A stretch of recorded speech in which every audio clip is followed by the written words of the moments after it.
Live on heaven நேயர்களுக்கு வணக்கம். இந்த வீடியோல நம்ம என்ன பார்க்க போறோம்னா டெவில்ஸ் டபுள் நெக்ஸ்ட் லெவல் படத்தோட ரிவ்யூ தான் பார்க்க போறோம். சந்தானம் நடிப்பில் இந்த வாரம் வெளியாகி வெற்றிகரமா திரையரங்கில் இந்த படம் ஓடிட்டு இருக்கு.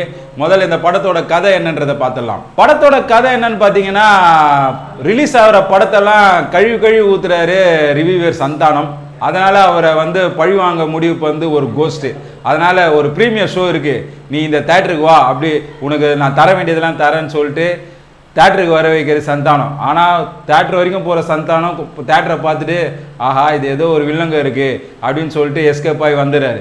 வீட்டில் பார்த்தா குடும்பத்தையே காணோம். அவங்க பார்த்தா அந்த ப்ரீமியர் ஷோ டிக்கெட் எடுத்துகிட்டு அவங்க குடும்பம் அந்த தேட்டருக்கு போயிடுச்சு. போன உடனே தான் தெரியுது தன்னோட குடும்பம் ஒரு ஆபத்தில் மாட்டிக்கிச்சு, அவங்கள காப்பாற்றணும் அப்படின்னு சொல்லி தேட்டருக்குள்ளே நுழையிறாரு சந்தானம். அதுக்கப்புறம் இந்த படத்தில் திகிலா என்ன நடந்தது அப்படின்றது தான் முழு கதை. படத்தோட ப்ளஸ் அப்படின்னு என்னன்னு பார்த்தலாம் சொல்லவா வேணும். படத்தோட மிகப்பெரிய ப்ளஸ் சந்தானம் தான். அவர் அடிக்கிற கவுண்டர் காமெடிக்கு தமிழ்நாடே ஃபேன்ஸு. இந்த படத்துலையும் மொட்டை ராஜேந்திரன், அப்புறம் மாறன், கஸ்தூரி மேடம்லாம் வேற தூக்கி அவரோட ஆட்டோவில் போட்டாரு. இவங்கெல்லாம் செய்கிற கலாட்டா படம் ஃபுல்லாகவே பார்த்தீங்கன்னா ஒரு சிரிப்பு சத்தத்தோடு தான் இருக்குது திரையரங்கமே. படத்தில் அடுத்த ப்ளஸ்ன்னு பார்த்தீங்கன்னா நம்ம கௌதம் வாசுதேவ மேனனை சொல்லலாம். படம் ஃபுல்லாகவே அவர் ட்ராவல் ஆகிறாரு. அவரோட படங்களையே கலாய்ச்சி சந்தானம் போடுற கவுண்டர்லாம் தேட்டரில் செம்ம சிரிப்பாக இருக்குது. படத்தில் அடுத்த ப்ளஸ்ன்னு பார்த்தீங்கன்னா மியூசிக்கை பற்றி சொல்லலாம்.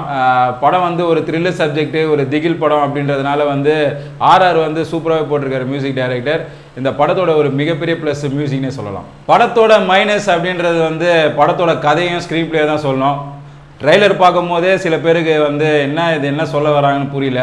எப்பவுமே இந்த தில்லுக்கு துட்டு டிடி படம்லாம் பார்த்தீங்கன்னா சிம்பிளாக இருக்கும். ஒரு கதை, ஒரு இடத்துக்கு போவாங்க, அங்கே பேய் இருக்கும், அதோட முடிஞ்சிடும், எப்படி தப்பிச்சு வந்தாங்கன்றது தான் இருக்கும். இந்த படத்தில் பார்த்தீங்கன்னா ஏதோ கனவு, வேற ஒரு உலகம் அப்படி இப்படின்னு சொல்லிட்டு குழப்ப ஆரம்பிச்சிடறாங்க. இன்ட்ரோலுக்கு இது நம்ம பேய் படம்னு சொல்லி உக்காந்தா இன்ட்ரோலுக்கு அப்புறம் பார்த்தோன்னா பேயே இல்லை, அது ஏதோ ஒரு ஸ்லாஷர் மூவி மாதிரி போக ஆரம்பிச்சிது.